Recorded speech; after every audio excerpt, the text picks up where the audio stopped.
Once these samples reach Boulder, they are checked in at the lab.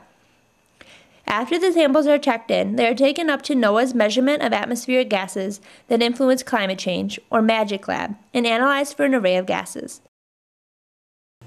In the MAGIC lab, 8 network flasks, or 6 full PFPs, are measured at one time for 6 different gases: carbon dioxide, carbon monoxide, methane, hydrogen, nitrous oxide, and sulfur hexafluoride.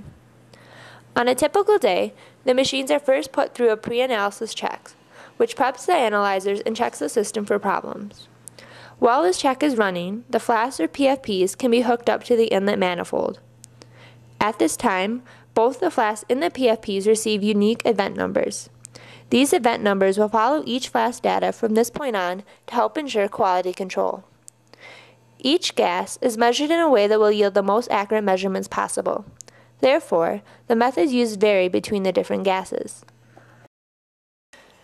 During analysis, standard gases are also measured amongst the real samples as yet another quality control check. The standard gas tanks are filled by NOAA scientists with clean air at Niwot Ridge, a location high in the Rocky Mountains of Colorado. Some of the tanks are also spiked with extra carbon dioxide and other gases to make mixtures with higher or lower gas concentrations. Each standard tank is measured using a very precise method so that the gas concentrations within the tank are extremely well known. In the lab, tanks are used in 2 distinct ways.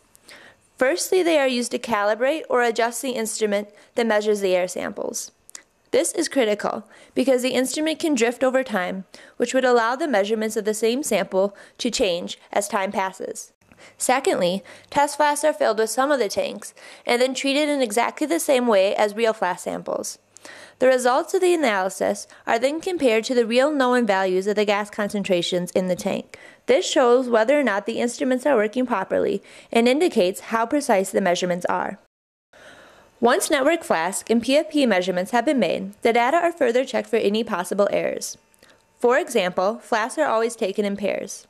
If gas concentrations in the paired flasks differ by more than the suggested amounts, then these flasks are automatically flagged in the database, indicating to all data users that something may have gone wrong with that measurement. Flasks can also be flagged for other reasons, such as if a glitch occurs in the sampling or analysis procedures, or if the concentrations of various gases in the flask are remarkably different than would be expected in background conditions. After finishing in the MAGIC lab, PFP flask samples are also measured in the halocarbon and other atmospheric trace species, or HATS lab, for about 40 other gas compounds. In addition, both PFP and network flasks are taken to the Institute of Arctic and Alpine Research, or INSTAR, also in Boulder, Colorado, and measured for different isotopes of certain gases.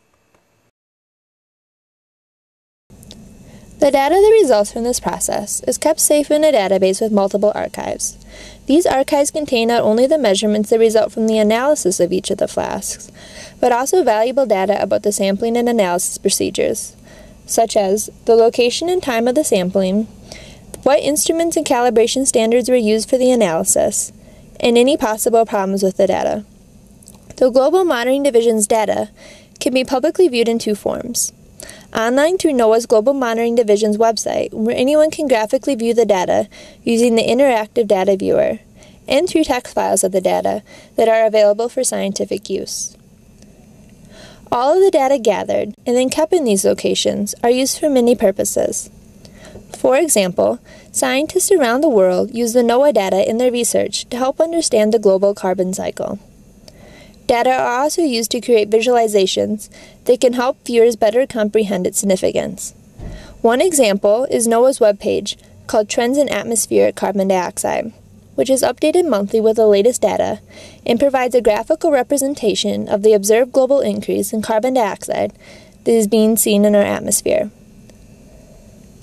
Additionally, scientists can combine data with computer models of carbon dioxide transport to create applications such as Carbon Tracker, which can produce independent, observational-based estimates of the sources and sinks of carbon dioxide.